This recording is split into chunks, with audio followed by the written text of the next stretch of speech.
शेषाद्यौ समवर्तत पद्भाम्भोमिर्दिशश्रोत्रात् तथा लोकागुम् अकल्पयन् वेदाहमेतं पुरुषं महान्तम् आदित्यवर्णं तमसस्तु काले सर्वाणि रूपाणि विचित्य धीरः नामानि कृत्वा विगतनियतास्ते ध्याता पुरस्ताद्यमुदा जहाद शक्रप्रविद्वान् प्रदिशश्चतस्रः तमेवं विद्वानमृतैः भवति नान्यः पन्थायनाय विद्यते यज्ञेन यज्ञमयजन्तदेवाः तानि धर्माणि प्रथमान्यासन् ते हनाकर्महिमानः सचन्ते यत्र पूर्वे साध्याः सन्ति देवाः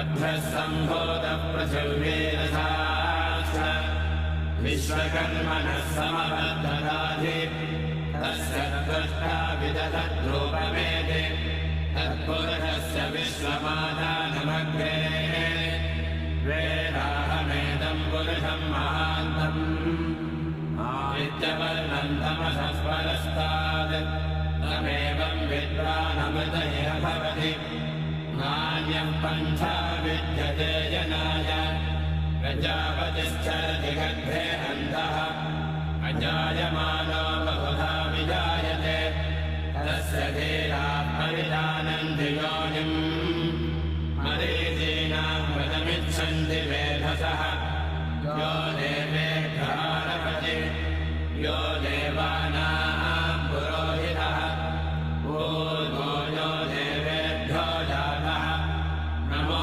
ऋताय ब्राह्मये ऋतं ब्राह्मं जनयन्तः देवा अग्रे तदब्रुवन् यस्यैवं ब्राह्मणो विद्यात् तस्य देवाः संवसे प्रेष्ठते लक्ष्मीस्तपत्न्यौ अहोरात्रे पार्श्वे नक्षत्राणि रूपम् अश्विनौ यात्तम् इष्टं मनिधान अमुं मनिधान सर्वं मनिधान ॐ शान्तिः शान्तिः शान्तिः।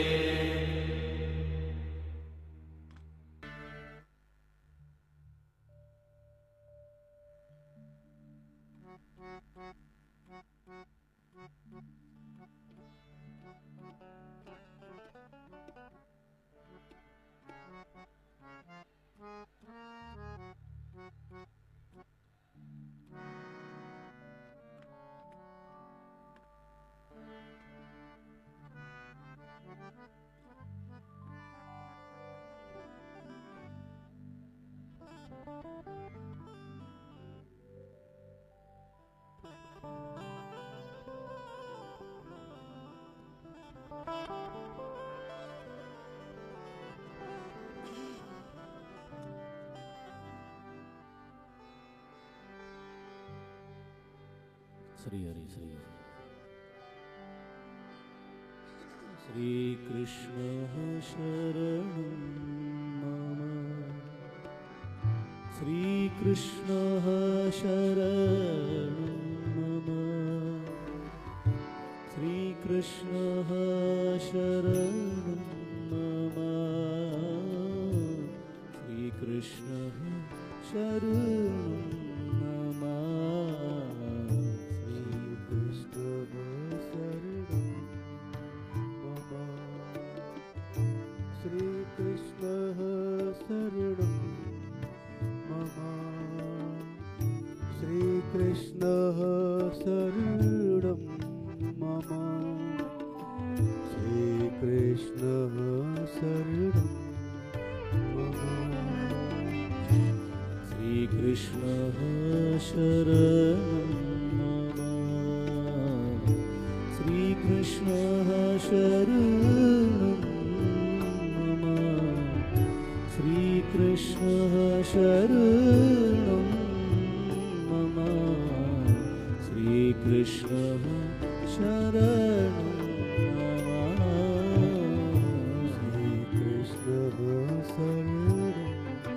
श्रीकृष्णः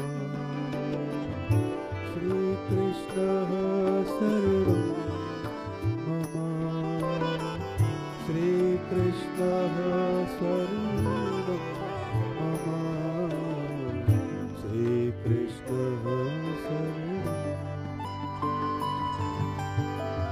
श्रीकृष्णः शरणं मम श्रीकृष्णः शरणं मम श्रीकृष्णः शरणं मम। गोपाष्टमी का पावन पर्व है और बंधुओं, सबके हृदय में एक बात व्यवस्थित है और सबको यही लगता है, ऐसा पता है कि आज ठाकुर जी प्रथम गौचारण करने के लिए गए, उस भाव से गोपाष्टमी मनाई जाती है। पर एक भावना ऐसी भी है कि आज गौ माता का प्राकट्य दिवस भी है। गौ माता के दो प्राकट्य दिवसों की प्रधानता बताई जाती है। एक प्राकट्य तो दीपावली के दिन, क्योंकि समुद्र मंथन में से श्री गौ माता प्रकट हुई। समुद्र मंथन में 14 रत्न प्रकट हुए। उन 14 रत्नों का विभाजन किया गया, उनमें से 2 रत्न हम मानवों को दिए गए। पहला शंख और दूसरा गौ माता। ये 2 रत्न हम लोगों को प्राप्त हैं। और ऐसी आज्ञा शास्त्रों में की है कि अगर पृथ्वी पर रहने वाला मानव प्रत्येक दिन इन दोनों रत्नों का स्पर्श नहीं करता, इनकी सन्निधि नहीं लेता, उसकी आयु घटती है और जीवन में प्राप्त होने वाली कई उपलब्धियों से वो वंचित हो जाता है। इसलिए नित्य इन दोनों का स्पर्श हमारे शरीर से, हृदय से होना अति आवश्यक है। पहला गौ का, दूसरा शंख का। हम लोग वैसे तो घी खाते हैं, दही पीते हैं, दूध पीते हैं, छाछ पीते हैं, तो उस भाव से भी गौ स्पर्श तो हो ही जाता है। परंतु फिर भी गौ माता के पूर्ण विग्रह का स्पर्श एक बार तो होना ही चाहिए। ऐसी योजना व्यक्ति को करनी चाहिए और प्रत्येक दिन शंखनाद होना चाहिए। आज गौ माता का प्राकट्य दिवस दूसरे भाव से है कि आज के दिन ठाकुर जी ने अपने अंग से श्री गौ माता को प्रकट किया। अच्छा देखो, ये 14 रत्न जो प्रकट हुए समुद्र मंथन से, ऐसा नहीं है कि समुद्र मंथन से पहले इनका अस्तित्व नहीं था। लक्ष्मी जी पहले नहीं थी, समुद्र मंथन से पहले भी लक्ष्मी जी थी। अमृत पहले नहीं था, समुद्र मंथन से पहले भी अमृत है। विष पहले नहीं था, समुद्र मंथन से पहले भी विष है। ऐसे ही गौ माता समुद्र मंथन से पूर्व भी हैं। समुद्र मंथन से तो गौ माता प्रकट होके हम मानवों को प्राप्त हुई, बाकी गौ माता तो पूर्व से विद्यमान है। तो आदि प्राकट्य जो गौ माता का हुआ समुद्र मंथन से भी पहले, वो आज के दिन हुआ, गोपाष्टमी के दिन।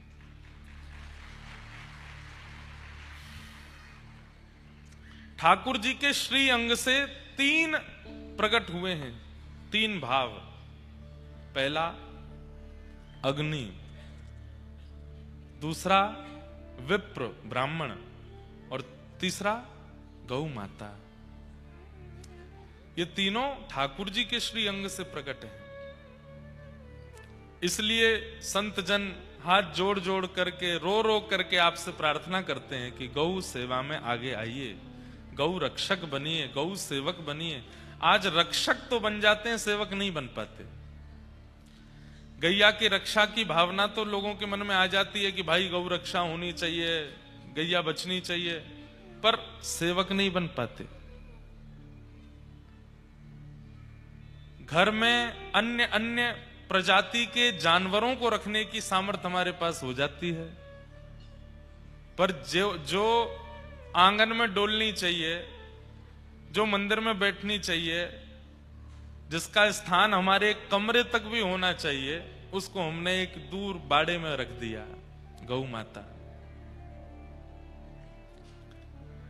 पूरे ब्रह्मांड में एकमात्र गौ ऐसी है जिसका मल पवित्र होता है, बाकी संसार में किसी का भी मल पवित्र नहीं होता।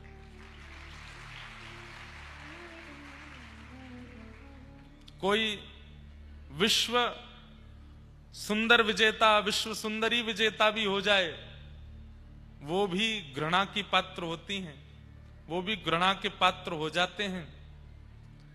हमारे यहाँ बड़े बड़े लोग अपने अपने शरीर को, अपने रूप को, अपने ऐश्वर्य को, अपने वैभव को बढ़ाने में लगे हैं, परंतु क्या वो मल नहीं है उनके अंदर? उनके अंदर भी मल है, और वह भी स्पर्श योग्य नहीं है। मल का मतलब केवल एक ही बात मत समझा कीजिए, मल हमारे 9 द्वारों से मल ही निकलता है, नेत्रों से भी, नासिका से भी, मुख से भी, कानों से भी, गुप्त इंद्रियों से भी, सब जगह से मल ही प्रकट होता है। कुछ नहीं तो शरीर मल, तो यहां से भी मैल ही निकलेगा, मल ही निकलता। हम मल के ही हम भान हैं, ये समझ लीजिए। परंतु एकमात्र गौ माता ऐसी है, आप कितनी भी महंगी कालीन बिछा दीजिए, देवता के घर में पूजा करनी पड़ेगी तो आवाहन करना पड़ेगा, अक्षत छोड़ना पड़ेगा, देवता की मूर्ति प्रतिष्ठित करनी पड़ेगी। पर गौ गोबर की सामर्थ्य है कि कहीं उसका लेपन कर दीजिए, देवताओं का आवाहन करने की आवश्यकता नहीं, देवता खुद आते हैं, आकर के बैठते हैं, स्पर्श करते हैं। जिनका सबसे बड़ी विशेषता ही गौ माता की यह है कि जो उपस्थ इंद्रियों से प्रकट होने वाला मलमूत्र पूरे दुनिया का अपवित्र होता है, वो उनका परम पवित्र होता है। लोगों की रुचि नहीं बढ़ती, वो बात अलग है। हम ब्राह्मणों में, हम द्विजों में, ब्राह्मण क्षत्रिय वैश्यों में यज्ञोपवीत संस्कार होता है। यज्ञोपवीत पहनने का तब तक अधिकार नहीं है जब तक हम पंचगव्य का सेवन ना कर लें। और पंचगव्य में गोबर भी थोड़ा सा सेवन किया जाता है। हमारे यहां नियम है कि हम लोग विदेश कथा करने के लिए जाते हैं, तो विदेश से आते ही भारत में जब यहां व्यासपीठ पर बैठेंगे उससे पहले हमको पंचगव्य पीना पड़ता है। क्यों? क्योंकि विदेश, वहां पर सामग्रियां शुद्ध नहीं है, पवित्र नहीं है, देसी गौ माता वहां पर नहीं है, उसका गौ गोबर घी नहीं है, और हम लोग कितने दिन वहां रह करके प्रवचन आदि करके आए हैं। तो भारत आते ही पहला तो पंचगव्य सेवन, दूसरा जनेऊ परिवर्तन, ये 2 काम करने पड़ते हैं। पर हम लोग कहते हैं कि विदेशों में गौ हत्या होती है, अब तो भारत में भी होने लगी, अब क्या करें? मतलब कितना भी बड़ा अपराधी व्यक्ति क्यों ना हो, उसको पूजा में बैठने का अधिकार तब तक नहीं है जब तक पंचगव्य का सेवन ना कर ले। इसलिए पंचगव्य सेवन हमारे शास्त्रों में प्रधान रूप से बताया गया, जिसमें गौमूत्र, गौ गोबर, दूध, घी और दही, इनका मिश्रण किया जाता है। 5 रत्न गैया के, और उसका सेवन किया जाता है। थोड़ा सा दोने में लेकर के उसका सेवन करते हैं। उसके बाद आप इतने पवित्र हैं कि आपको ठाकुर जी भी स्पर्श कर सकते। अभी बद्रीनाथ में कथा हो रही थी, तो वहां एक संत हमको मिले, वो वहीं रह करके भजन करते हैं। तो मैंने उनसे पूछा, एक बंधुआ एक नियम बनाइए, कभी भी किसी तीर्थ में जाओ, कभी भी किसी धाम में जाओ, आप अपने कोटा में भी रहते हो, संतों को ढूंढ ढूंढ करके चुपचाप बिना प्रचार के उनके पास जाके थोड़ी वार्ता किया करो, उनसे उनके नियम पूछा करो, उनसे कुछ उनके अनुभव पूछा करो, बहुत कुछ प्राप्त होता है। हमारे पास तो जो कुछ भी है संतों का ही है। तो बद्रीनाथ में एक महापुरुष के पास हम गए और हमने जाके पूछा, मैंने, महाराज जी बहुत देर बात होती रही, आप कैसे रहते हैं, क्या पाते हैं? तो बताए, हिमालय में एक जड़ी बूटी होती है, उसको पा लेते हैं तो कम से कम 10 दिन भूख नहीं लगती, बस पानी पी लो, उसमें काम चल जाता है। एक बूटी होती है, उसका सेवन कर लो तो उससे जाड़ा नहीं लगता, बिना वस्त्रों के भी बर्फ में रहा जा सकता है। पर उन बूटियों को केवल रह करके संसारी उपभोग करेंगे तो एक रात में मृत्यु निश्चित है। उसके बाद तो योग, तप, जप, ब्रह्मचर्य, इनका पालन करना जरूरी है, नहीं तो वो जड़ी बूटियां भीतर जाएंगी तो नष्ट कर देंगी। तो ऐसे वो भूख पर विजय प्राप्त करते हैं, ऐसे वो निद्रा पर विजय प्राप्त करते हैं, सर्दी पर विजय प्राप्त करते हैं। सब बातें होती नहीं। अंत में मैंने धीरे से पूछा, मैंने महाराज जी बद्रीनाथ को हमारे शास्त्रों में एक नाम से और कहा जाता है, अनुभव भूमि। क्या नाम? अनुभव भूमि। अगर ठाकुर जी का, देवताओं का, गंधर्वों का अनुभव किसी व्यक्ति को बिना जप नियम तप अनुष्ठान के अगर कहीं होगा तो बद्रीनाथ में हो जाएगा। आपने तप भी ना किया हो, आपने जप भी ना किया हो, आप केवल बद्रीनाथ में 15-20 दिन रहने लगो, डोलते डोलते डोलते आपको कभी ना कभी कोई ना कोई अनुभव तो होगा। वहां अनुभव होते हैं। तो हमने महाराज जी से पूछा, मैंने महाराज जी आपको कभी कोई अनुभव हुआ? तो महाराज जी कहते हैं एक बार हुआ। हमने कहा उसके बाद क्यों नहीं हुआ? तो उन्होंने एक बात कही और वो मेरे मन में ऐसी मतलब खलबली सी हुई उस बात को सुनकर के। वे कहते हैं, ध्यान से सुनिएगा, कि देव पुरुषों को, ऋषि पुरुषों को और भगवत प्राप्त जो हो जाते हैं उनको हम मानवों से घृणा होती है। हम मानवों का आचरण, हम मानवों का भोजन, हम मानवों की रहनी सहनी, वार्ता, हृदय की स्थिति, वो सब दूर से देखते हैं। और दूर से देख करके, अब शब्द तो उन्होंने ऐसा कहा जैसे कई जीव ऐसे हैं, जानवर ऐसे हैं जिनको देख करके हमें घृणा होती है, ऐसे ही हमको देख करके उनको घृणा होती है। और दूसरा, हम लोगों से उनको दुर्गंध आती है, इसलिए देवता हमसे दूर ही रहते हैं। दुर्गंध आती है हम में से। हम चाहे कितना भी इत्र लगाएं, परफ्यूम लगाने वालों से तो हजारों किलोमीटर दूर रहते हैं ठाकुर जी। इत्र लगा लो, ठाकुर जी को निवेदित करके चंदन लगा लो, पर अल्कोहल युक्त जो परफ्यूम होते हैं, बहुत लोग लगाते होंगे, वो लोग आज मेरे को हो सकता है कोस भी नहीं हो, परंतु ये बात सत्य है। अगर आप ठाकुर जी का बनना चाहते हैं जीवन में तो ये बातें लागू हैं। वैसे संसार के खूब बढ़िया बढ़िया बने रहो, कोई दिक्कत नहीं है। जो ठाकुर जी की सेवा करता है उसको सुगंधी लगाने की आवश्यकता नहीं। क्यों? ठाकुर जी को जब लगती है तो उसको भी लग जाती है। ठाकुर जी को जब इत्र लगाया गया तो वही इत्र प्रसादी उसको भी लग जाती है, तो उसको अलग से लगाने की आवश्यकता नहीं। पर वास्तव में अगर मानव किसी सुगंधी का प्रयोग ना करे तो उसकी खुद की पत्नी, खुद के बच्चे भी उसके पास नहीं आवेंगे। इतनी दुर्गंध है हम लोगों के शरीर में। ये तो हमने बड़े पलस्तरों से अपने आप को छुपा रखा है। बहुत बढ़िया बढ़िया बन के घूमते हैं, पर वास्तविकता तो हम लोग इतने पवित्र नहीं। तो देवताओं को मानवों से दुर्गंध आती है, इसलिए वो दूर रहते हैं, स्पर्श नहीं करते। और कहीं मानवों का बहुत झुंड पहुंच जाता है ना, देवता वहां से फिर प्रस्थान कर जाते हैं, बोले कि ओहो अब ये रहने लायक नहीं बची ये जगह। लेकिन अगर मानव पंचगव्य का सेवन करता है, थोड़ा सा गौ गोबर, थोड़ा सा उसमें गौमूत्र, थोड़ा दूध, घी, दही और इसका मिश्रण करके पंचगव्य बना करके और ठाकुर जी के सन्मुख बैठ करके स्नान ध्यान करके नित्य सेवन करता है, कुछ समय बाद उस व्यक्ति के अंदर से जो हमारे प्रश्वेत की दुर्गंध होती है वो आनी भी बंद हो जाएगी। ये सामर्थ्य केवल और केवल भारतीय वेद लक्षणा गौ माता के गोबर और गौमूत्र और पंचगव्य के सेवन से संभव है। हमारे व्रज में आओ, ऐसे ऐसे महापुरुष अंदर रहते हैं, कंदराओं में, गिरिराज जी के अंदर रहते हैं जंगलों में, और आप उनके यहां बैठेंगे आपका उठने का मन नहीं करेगा। उनकी त्वचा का स्पर्श करेंगे ऐसा लगेगा कौन सा ब्यूटी पार्लर है जो इनको इतना सुंदर बनाता है। वो किसी सुगंधी का प्रयोग नहीं करते, किसी क्रीम का प्रयोग नहीं करते, किसी प्रकार के साबुन का प्रयोग नहीं करते। कैसे इतने सुगंध देते हैं? पंचगव्य का सेवन करते हैं। सोचिए, गैया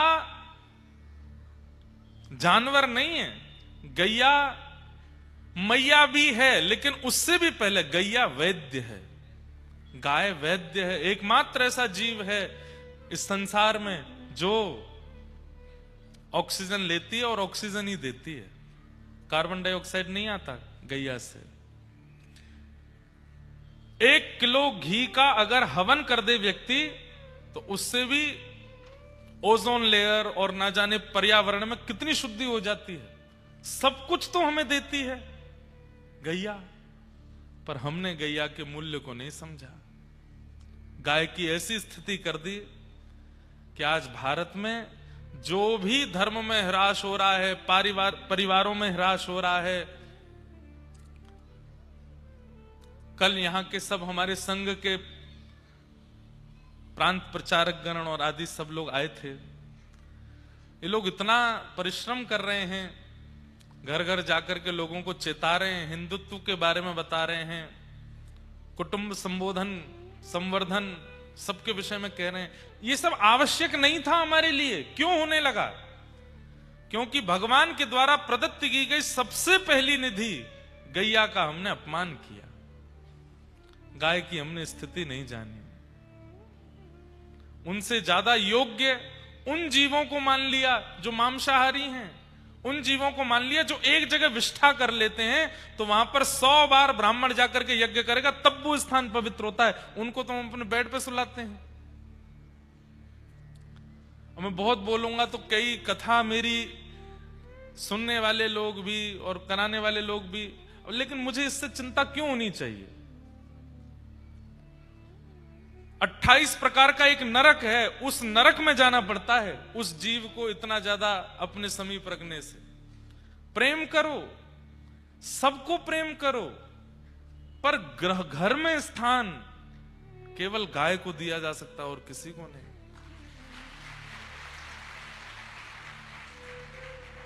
अब हमारे एलन ग्रुप वाले, हमारे मानधना परिवार ने ये जो गैया आज जिनका हम पूजन कर रहे थे, इनको क्या बोलते? कुन्नूर? क्या नाम है इनका? हाँ? कुन्नूर, पुन्नूर,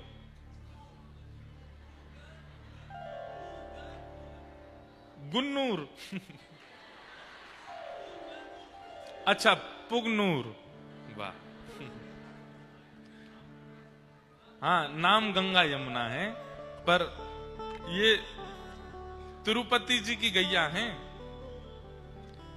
दक्षिण में पुंगनूर गैया, और ऐसी छोटी छोटी गैया। ये जो छोटी, ये बछिया नहीं थी जो ऊपर आई थी, ये गैया हैं, और ये बड़ी बड़ी गैया हैं।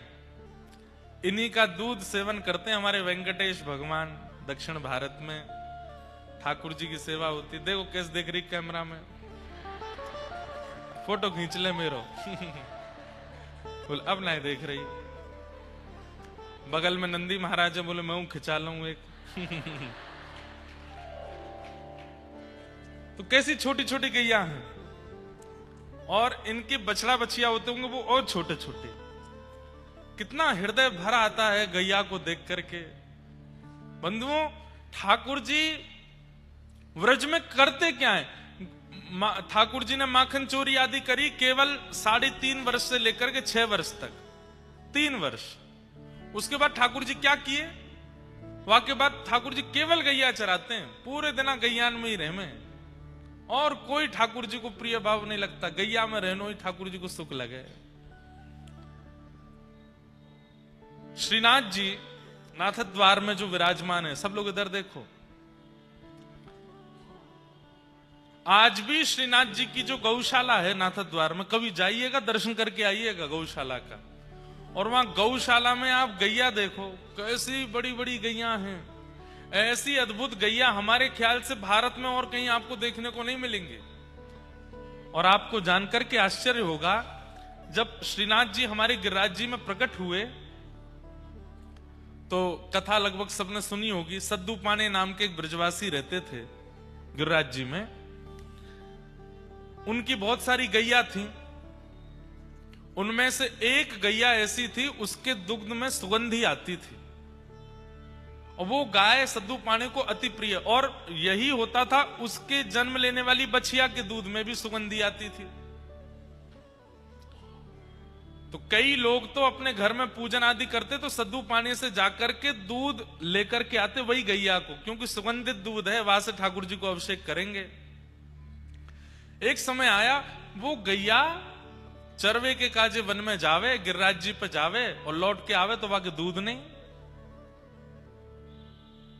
सद्दू पानी ने 4-5 दिन तो प्रतीक्षा करी, वहां के बाद ये दूध देनो क्यों बंद कर दियो, लगे कोई बड़ी प्रसिद्ध गैया है, कोई निकाल ले तो हो चोर।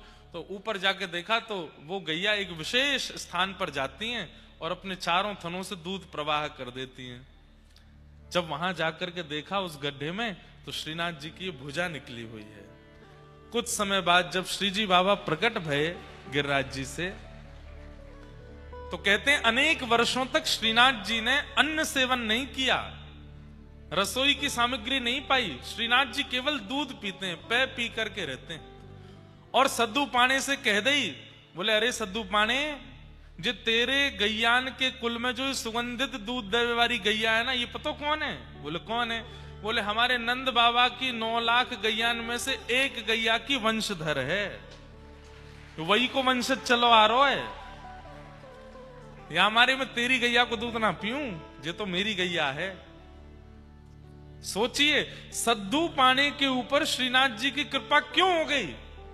क्योंकि गौवंश में एक गैया नंद बाबा के कुल की थी।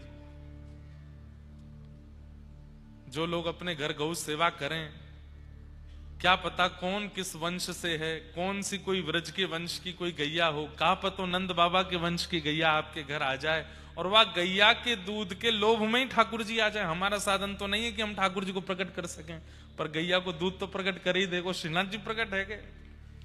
और सद्दू पाने के यहां कितने वर्षों तक गिरिराज जी पर विराजमान श्रीनाथ जी ने अन्न सेवन नहीं किया, केवल दूध पीते।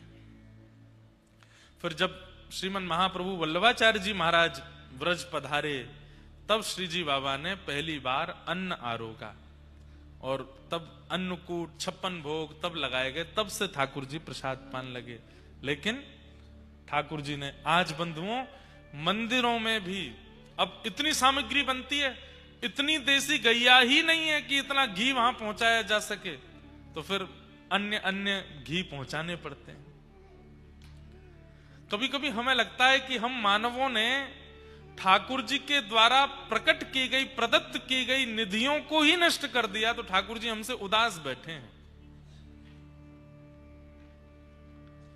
कम से कम ठाकुर जी बोल रहे हैं कि भाई तुम पूरे संसार के साथ कुछ भी करो, जो हमारी वस्तु है उसको तो सुरक्षित रखो। गिरिराज जी की महिमा हमने नहीं जानी, रज की महिमा हमने नहीं जानी। यमुना जी, वृंदावन में आप आचमन नहीं कर सकते, और अगर आपने 10-12 दिन तक आचमन कर लिया तो आपको घनघोर पी लिया हो जाएगा।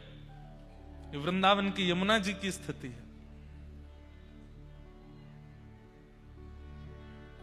हमें ऐसा लगता है ठाकुर जी की एक वस्तु की भी संरक्षण की इच्छा और एक वस्तु की भी रक्षण की भावना किसी जीवात्मा के मन में आ गई, ठाकुर जी कहेंगे तू तर्पण मत करे, तू संध्योपासन मत करे, तू जप तप मत करे, सब तेरो कल्याण कर दूंगा मैं, तू बस मेरी निधि की रक्षा कर।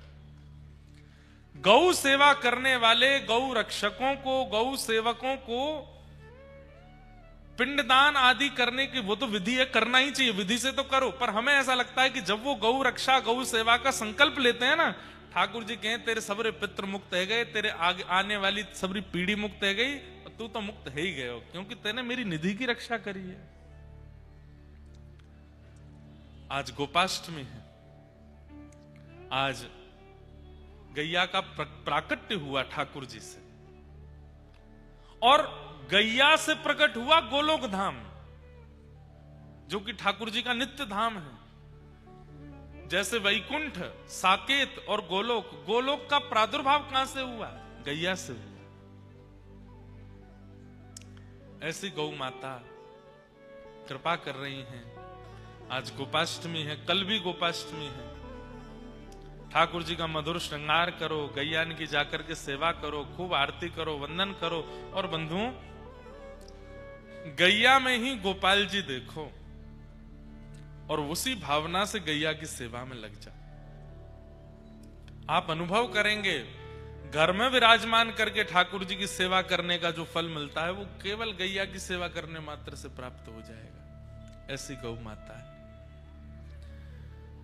तो गैया के ठाकुर जी के अंग से गौ, ब्राह्मण और अग्नि तीनों प्रकट हुए और तीनों का गोत्र भी एक ही है।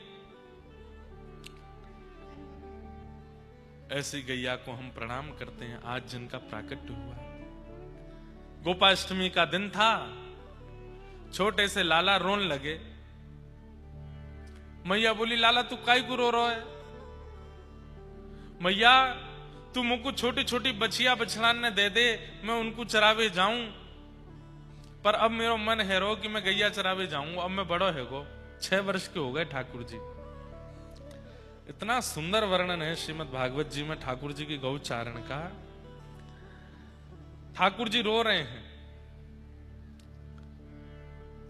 यशोदा मैया बोली, लाला तू नेक सो है, गैया चरावे के काजे जाएगो, कहीं गैयान के खुरन के नीचे आए गयो तो?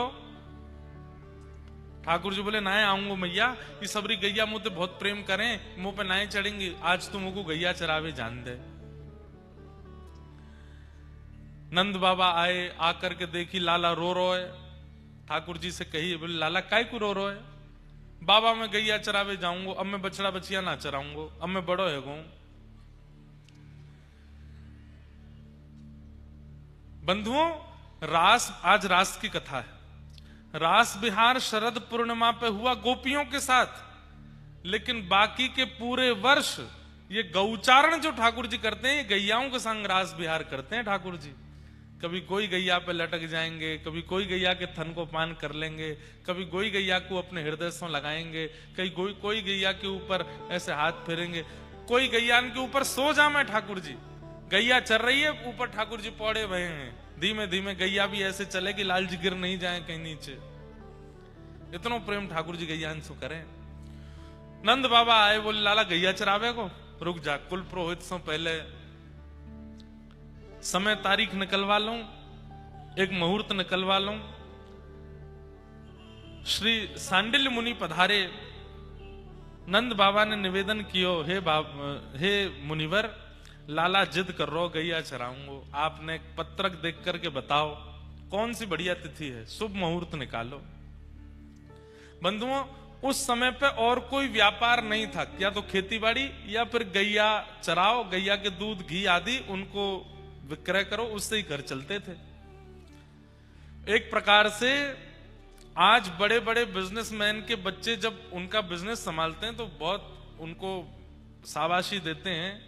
ऐसे ही गौ पालकन के बालक जब गैया पालवे लग जाते और गौ चारण करने लगते तो बहुत बड़ा उत्सव मनता था ब्रजमंडल में। भैया इनको लाला सुगड़ है गयो, अब गैया चरावे को। ब्याह संबंध होते थे तो लड़की वाले पूछते, लड़का खाकर है? अजी हमारो छोरा तो सुबह उठ के स्नान ध्यान करके 8:30 बजे गैया ने लेके निकल जाए। 8:30 बजे निकल जाए? हाँ। कितनी गैया हैं? बोले 1000 गैया, कोई के 5000 गैया, नंद बाबा के तो 9 लाख गैया। तो जितनी ज्यादा गैया और जितना बढ़िया गौ सेवक उतना बढ़िया छोरा। जैसे आज यूं कहे ना कि वो चार्टेड अकाउंटेंट है, डॉक्टर है, बहुत बड़ा इंजीनियर है, आदि आदि। तो घर वाले लोग फिर बाकी की चीजों को नजरअंदाज भी कर देते। ठीक है, घर भले ही बड़ा नहीं है लेकिन बेटा डॉक्टर तो है, ब्याह कर दो। ऐसे ही पुराने समय में सोचते थे, भले ही खप्पर छप्पर के घर हैं लेकिन गैया चरावे लाला, ब्याह कर दो। छोरी भी अपनी सखीन ते मिले, बोले अरे मेरो ब्याह पक्को है गो है। कौन थे भाव? गैया चरावे नंदगाम में। अच्छा गैया चरावे, अरे बड़े ऊंचे घर में जा रही है। आज गऊ चराने वाले को बड़ा ऐसा समझ लिया गया है, अरे ये हमारे भारत का सबसे प्रथम व्यापार था गौ चारण करना, और सबसे श्रेष्ठ व्यापार। गैया चराते हैं, घी निकालते हैं, दूध निकाल, फिर उनका विक्रय करवाते हैं, ऐसे ही घर चलते हैं। तो एक प्रकार से गैया चराने को मतलब है कि अब सुगड़ है गयो लाला। दूसरी बात, दाऊ दादा तो बड़े हैं, वो नंद बाबा के संग गैया चरावे जामे। एक दिन दाऊ दादा बोले, लाला अब मेरो तो तोते पहले ब्याह है जाए को। ठाकुर जी बोले काय को?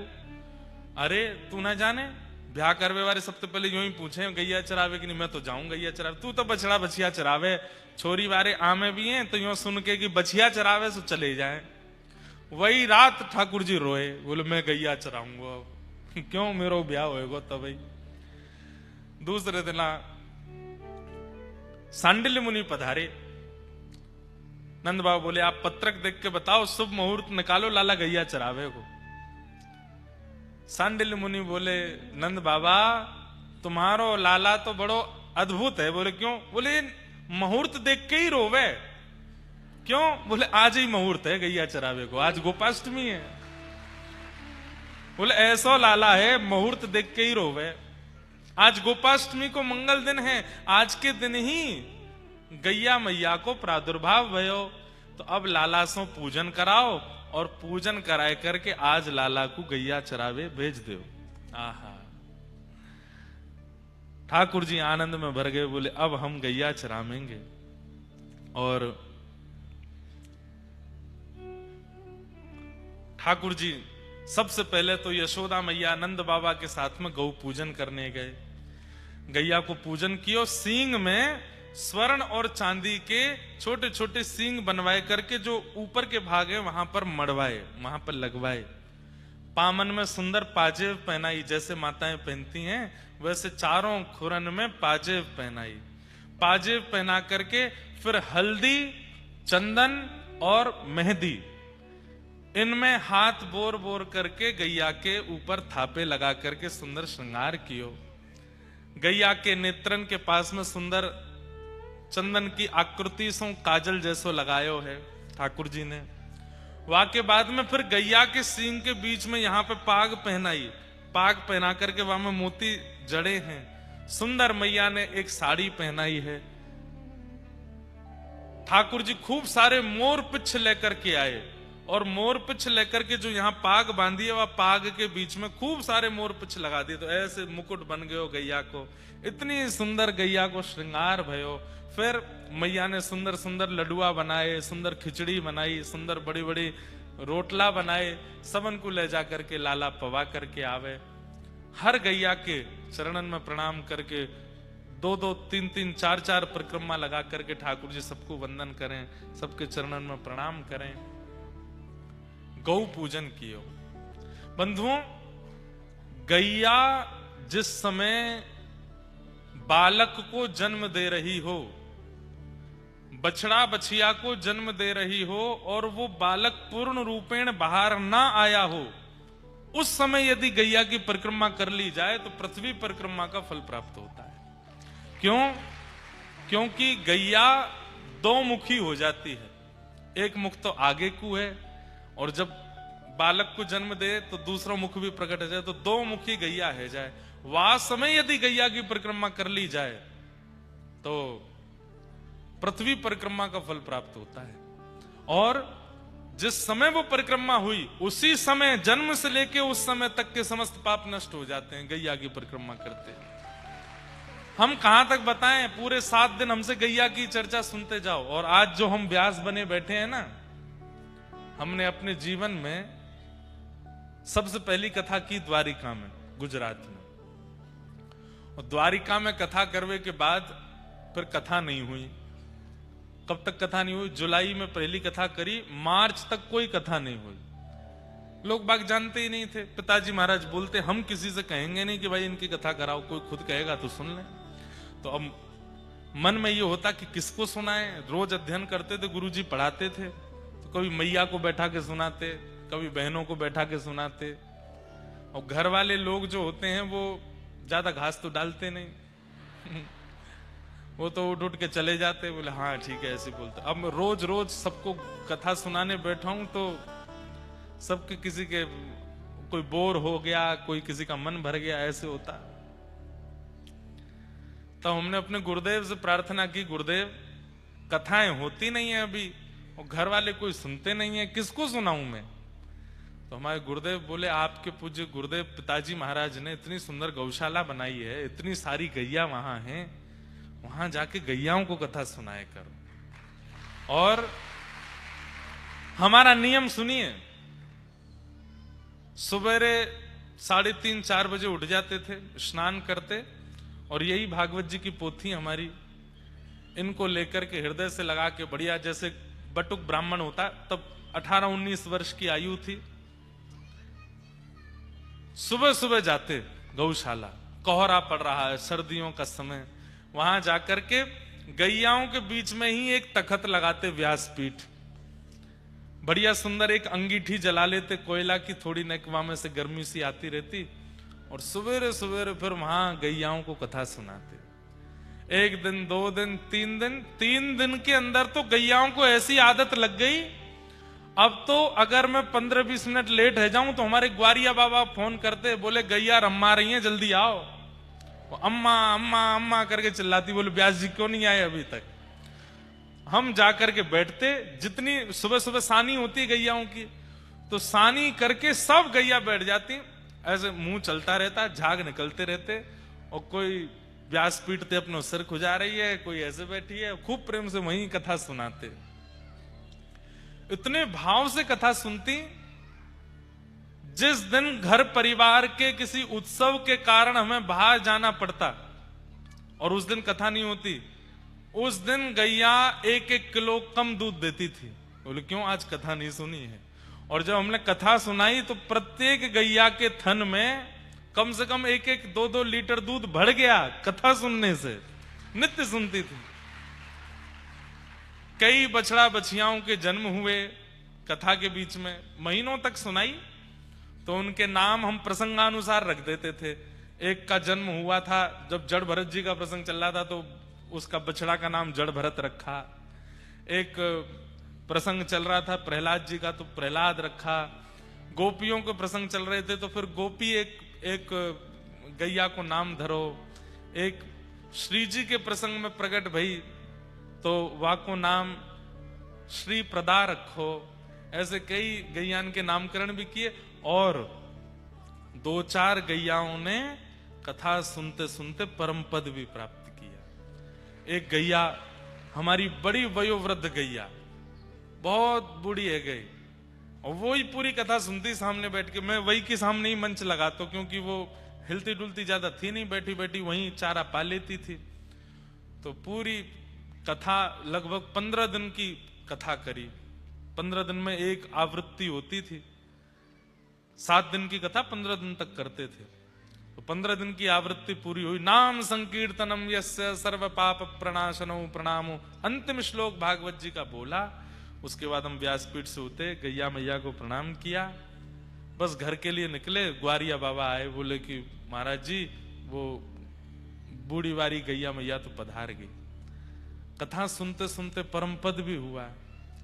कई गैया गोपी गीत जब गाते तो नेत्रों से अश्रु प्रवाह होने लगते।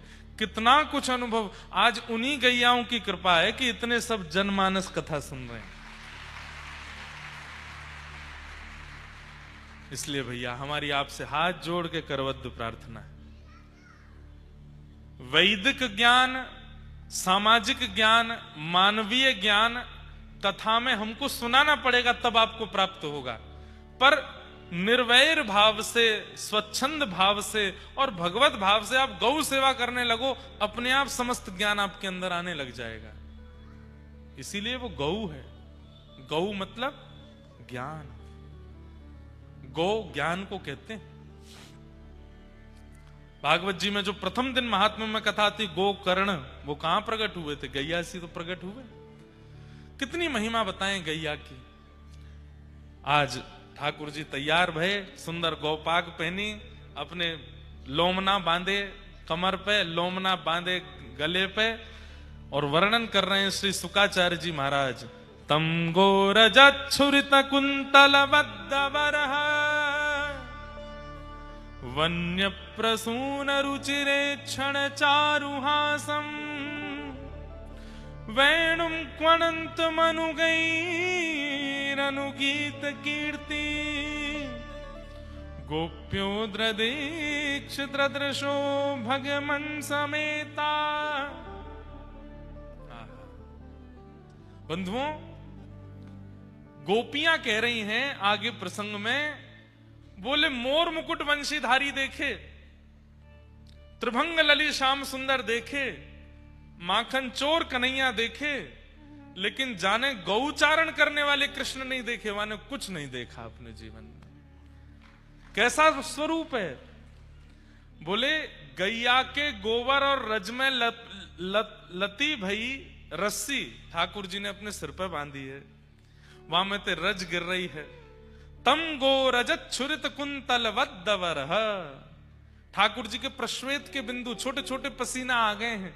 गैया की सेवा पूजा करके गऊ चरावे जा रहे हैं तो नेक नेक पसीना आ गए हैं।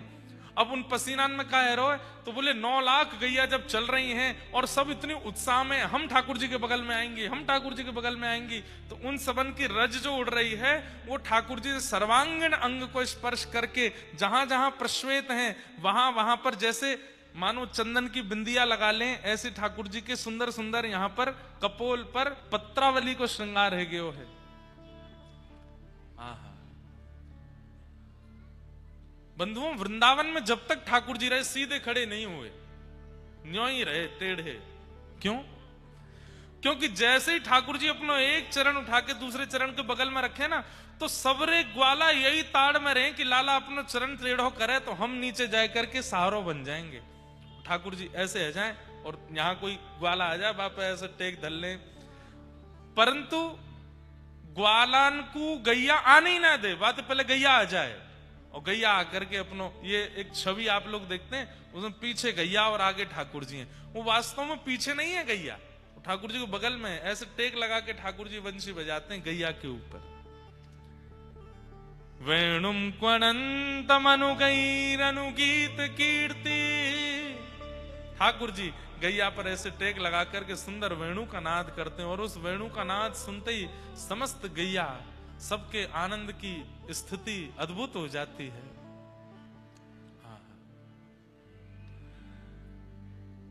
ठाकुर जी गौचारण किए और आज प्रथम गौचारण करके जैसे ही ठाकुर जी लौटने लगे, संध्या का समय, सब ब्रजनारी गोपियां अपने अपने द्वार पर थाल लेकर के खड़ी हैं। पहली बार गैया चरा के आए लाला, सब ठाकुर जी की आरती कर रही हैं, सब ठाकुर जी को पुष्प वर्षण कर रही हैं।